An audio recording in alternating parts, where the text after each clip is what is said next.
투자는 건강하게 마음 편하게 오래.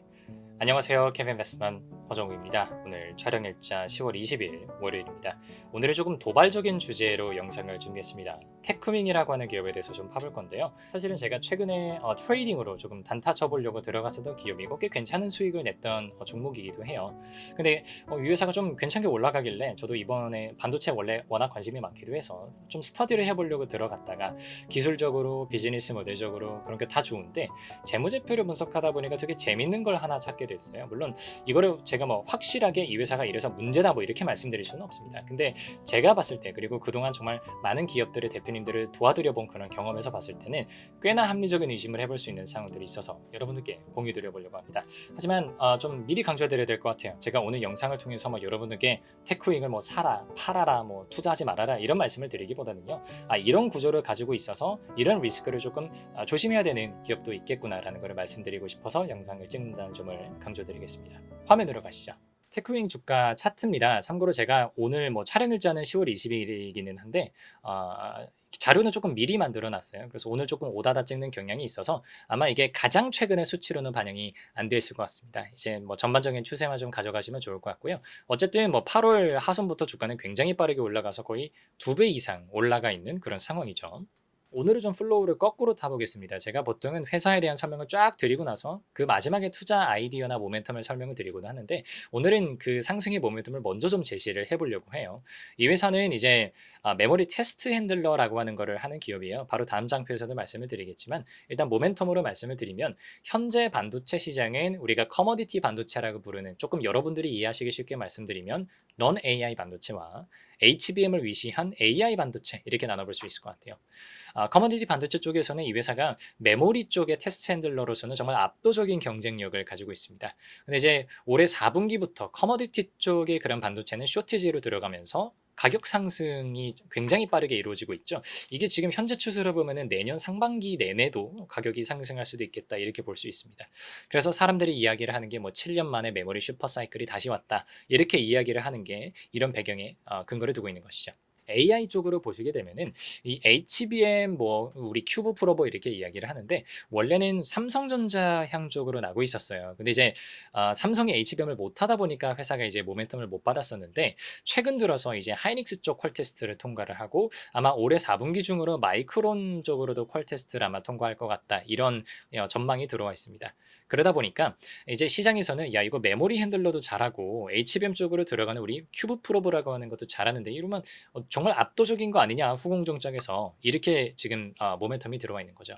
조금 더 장비에 대해서 말씀을 드려보겠습니다. 일단 테스트 핸들러, 그러니까 커머디티 쪽이라고 생각을 해주시면, 얘는 반도체 테스트 장비랑 이제 반도체 칩을 연결해주는 그런 역할을 해요. 우리가 이제 반도체 그 테스트 장비 안에 테스트 소켓이라고 하는 게 있어서 거기다가 이제 칩을 올려놓고 테스트를 하거든요. 그러니까 그거를 왔다 갔다 로딩이라고 하는데, 옮기는 거를 자동으로 해주고요. 그래서 이 테스트 환경을 자동으로 조절을 해주기도 해서 테스트 장비에서 양품 불량품 판정이 나면 그걸 또 분류를 하는 그런 작업까지도 해주는 게 테스트 핸들러라고 봐주시면 돼요.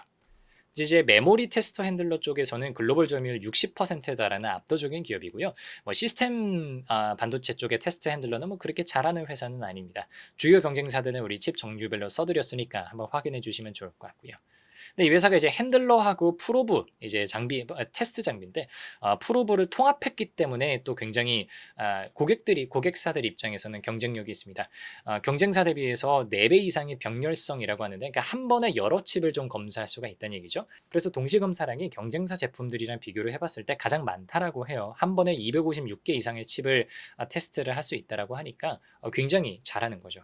그리고 HBM 쪽으로 들어가는 거는 이제 큐브 프로브라고 말씀을 드렸는데, HBM을 뭐 개별 다이 단위로 자동으로 이송을 해서 검사하고 또 분류하는 것까지, 그러니까 테스트 핸들러를 HBM 버전으로 하신다고 보면 됩니다. 근데 이쪽 이제 매출 비중이 계속해서 올라오면서 올해 기준으로는 전사 매출에서 HBM 큐브 프로브의 매출 비중이 한 절반 정도 되지 않겠느냐, 이렇게 시장에서는 예측을 하고 있어요. 그리고 이쪽조차도 계속해서 쇼티지다 보니까 올해 상반기에 아산 공장에다가 3층 규모의 제조동을 준공하기도 했어요. 그리고 실제로 이 큐브 프로보의 장비당 판매 단가도 계속해서 올라가고 있습니다. 어느 정도냐면 기존의 이 회사가 많이 만들던 일반적인 메모리 테스트 핸들러에 비해서는 가격이 거의 10배 가까이 차이가 납니다. 근데 앞에서 말씀드렸다시피 하이닉스 납품이 또 결정되고 마이크론 쪽도 결정이 되면 HBM 3사 모두 공급하게 되지 않습니까? 그러다 보니까 3사, HBM 3사 모두에게 누구도 못하는 HBM 큐브 프로보를 납품할 수 있다라고 하는 것은 굉장한 경쟁력이 되겠죠. R&D 굉장히 열심히 하고 있습니다. R&D 쪽 보시면 제가 매출에 비해서 테크 업체들 같은 경우는 R&D 비중이 5%만 넘어도 그래도 꽤 꾸준하게 잘하는 기업이다 이렇게 말씀을 드리는데 이 회사는 20% 가까이도 나고 있으니까 굉장히 잘하는 기업인 거죠. 그리고 실적도 전망이 정말이지 미쳤습니다. 작년도 기준으로 매출 1,800억 정도 했는데 올해 2,100억, 내년에 5천억, 그 다음에 8천억 이렇게 전망이 되고 있어요. 실제로 이렇게 날지에 대해서는 개인적으로 잘 모르기는 하겠습니다. 근데 어쨌든 시장에서의 기대감이 굉장히 크다는 걸 알 수가 있고요. 마진, 그러니까 실질성도 같이 가져가는 실적 성장이에요. 영업이익률이 지금은 12% 정도 나오고 있는데 15, 26, 29% 이렇게 추정이 되고 있고 이런 식으로 실적이 성장하다 보니까 이제 제가 가장 중요하게 느끼는 ROE라는 지표도 35%, 45% 이런 식으로 굉장히 큰 기대를 시장으로부터 받고 있는 것이죠. 자, 여기까지 말씀드리면 사실 회사가 빠지는 구석이 없어요. 저도 일반적으로 그냥 우리가 테크를 분석을 하는 관점에서는 테크윙이 너무나 마음에 드는 기업이기는 해요. 근데 이제 재무제표를 들어가서 공부를 하다 보니까 되게 재밌는 걸 찾았다는 거죠. 특수관계자 거래 내역을 제가 좀 찾아봤습니다. 찾아봤는데 다솜테크, 나노웨이스, 투르텍 이런 기업들을 대상으로 매입 금액이 꽤 많이 잡혀 있는 걸 제가 찾았어요. 118억, 49억, 102억 이렇게 잡혀 있는데 물론 이게 여러분들 그런 겁니다. 회사가 전체 매입 금액이 만약에 5천억 이렇게 돼요. 근데 어느 한 기업한테 100억 이렇게 사고 있으면 사실 그렇게 중요하진 않거든요. 근데 밑에 써드렸지만 올해 반기 기준으로 테크윙의 매출 원가, 그러니까 매입 금액이 이제 매출 원가로 나중에 이어지겠죠. 매출 원가가 한 500억 정도거든요. 근데 그 중에서 다솜테크한테 118억을 사고 있고 나노 에시스가 아니라 에이스인데 죄송합니다. 오타입니다. 나노 에이스한테 50억 정도 받아오고 있고 투르텍한테도 100억을 받아오고 있어요. 그래서 합치면 특수관계자들한테서 받아오고 있는 그 매입의 비중이 50%가 넘어간다는 거죠. 이 부분을 우리가 조금 유의 깊게 봐야 될 것 같습니다. 그래서 일단은 저 투르텍, 다솜테크, 나노이스가 어떤 애들인지를 한번 봤어요. 투르텍의 주주 같은 경우는 작년도 연말 기준으로 나기윤, 나현종 이 두 분이 최대 주주로 들어가 있어요. 각각 21.7% 지분을 들고 있고요. 나윤성 씨가 또 6.9% 들고 있네요. 그리고 다솜테크 주주 현황을 보면 일단 투르텍의 자회사예요. 투르텍이 47% 들고 있는데 나장림 씨가 15% 들고 있고 나종민, 나종서, 나종혁 이 세 분이서 또 8%씩 들고 있습니다. 지금 나 씨가 계속해서 등장한다는 걸 여러분들이 아실 수가 있어요. 나노 에이스 같은 경우에는 나 씨는 아니긴 하지만 라 씨죠. 같은 한자겠죠. 라기원, 라하나, 라미나 이런 분들이 또 주주로 들어와 있습니다. 그런 상황에서 그럼 우리가 이제 느껴야 되는 거죠. 야, 나 씨가 되게 많네. 그럼 테크윙의 최대 주주는 누구냐라는 거를 봐야 되는 거죠. 테크윙의 최대 주주는 굉장히 놀랍게도 나윤성 회장이 13.4%를 들고 있습니다. 그리고 앞에 투르텍의 주주로 나와 계셨던 나현종, 나기훈 씨가 또 테크윙의 주주로 들어와 있는데 찾아보시면 리서치를 해보시면 나현종 씨, 나기훈 씨는 나윤성 회장의 두 아드님이십니다. 그래서 우리가 알 수가 있는 게 지금 앞에서 나와 있었던 투르텍, 다솜테크, 나노에이스 이런 기업들은 나씨 패밀리로 연결된 특수관계 법인이라고 봐주시면 될 것 같아요.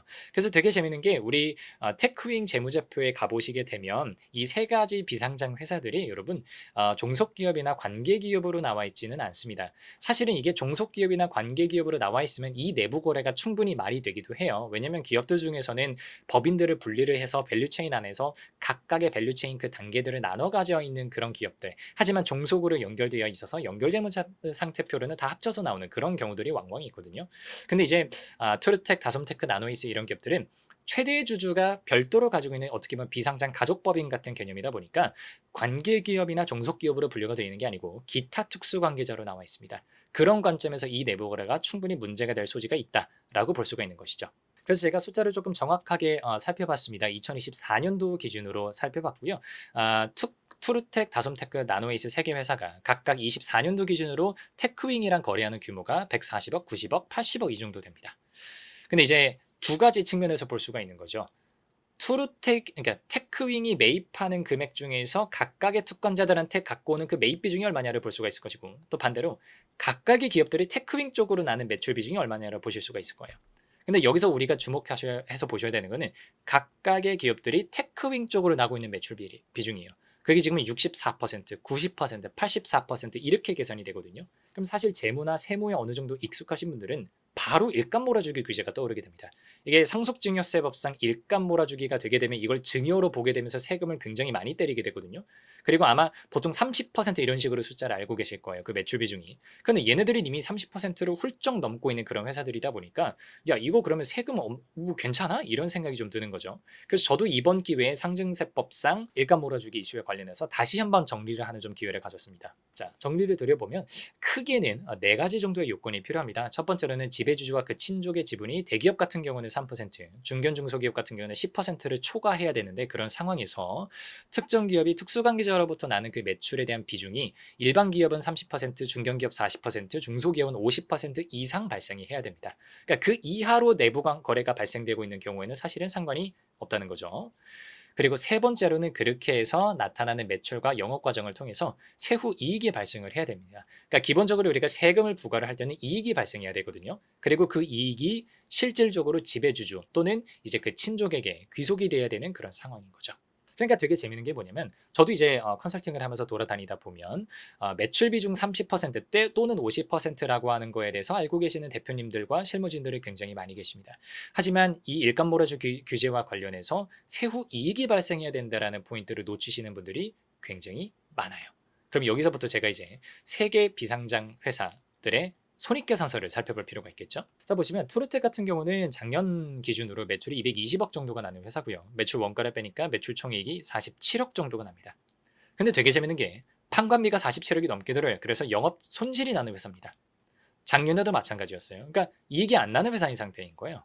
근데 되게 재밌는 거 판관비가 47억이 넘게 나는데 그중에서 급여 퇴직급여 복리후생비 그러니까 인건비적인 성향 이제 속성들을 합하게 되면 거의 40억이 되는 거죠. 그리고 여기서 우리는 질문을 던지는 거죠. 저는 의심만 던져보려고 하는데 이걸 누가 받아갔을까라는 생각을 해볼 수밖에 없죠. 다솜테크도 보시면 매출이 100억 정도가 났는데 매출 총이익이 15억 남고요. 판관비가 11억 나와서 이익이 거의 나지 않아요. 근데 이제 영업이익이 나긴 했습니다. 그 밑에 금융비용 이런 것들을 반영을 하게 되면 세존 손실은 1년에 8억 정도를 유지하고 있는 것 같아요. 23년도, 4년도 정도만 살펴보고 말씀드립니다. 근데 이제 급여, 퇴직급여, 복리후생비 요거 합하니까 요거도 7억, 8억 이렇게 되다 보니까 얘네가 판관비의 거의 대부분이라는 거죠. 또다시 한번 생각해 보게 되는 거죠. 이 인건비가 없었다면 어떻게 보면 이익이 났었을지도 모릅니다. 그죠? 요거 합하면 딱 8억이니까 요게 커버가 되지 않습니까? 그럼 저 인건비는 누가 받아갔을까라는 생각을 해보자는 거죠. 나노웨이스도 마찬가지입니다. 매출이 거의 100억 정도 가까이 났었는데 매출 총이익 23억, 판관비 20억 남습니다. 그래서 영업이익이 여기는 나기는 해요. 근데 거의 나지는 않아요. 그래서 제가 보니까 약간 퐁당퐁당처럼 이익이 났다 안 났다를 약간 가져가는 그런 구조인 것 같아요. 근데 이제 판관비 20억 쓴 것 중에 여기도 보시면 거의 한 15억 정도를 인건비적으로 지급을 했고 저 인건비를 누가 받아갔을까 이런 것들이 좀 궁금해지는 지점이라는 거죠. 그래서 약간 음모론 같이 느끼실 수도 있겠습니다. 하지만 제가 개인적으로 봤을 때는 충분히 의심해 볼 만한 상황이기는 합니다.